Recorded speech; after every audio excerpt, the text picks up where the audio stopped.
Hi everyone, welcome to NefisTV. Today I'll show you how to prepare iced Turkish coffee.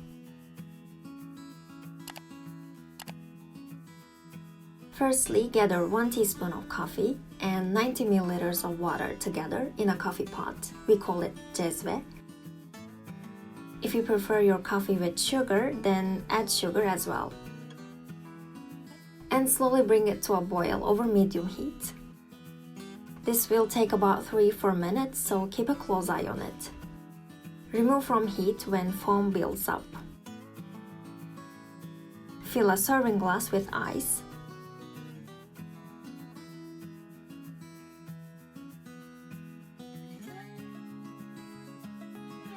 Then add 120 milliliters of cold milk. Finally, add the Turkish coffee that you prepared.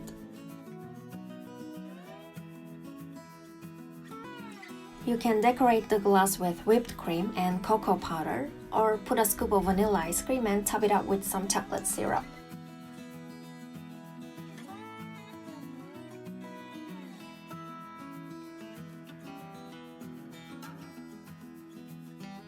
Hope you enjoy! If you enjoyed the video, please don't forget to hit the like button, subscribe, and click the bell icon. Thanks for watching!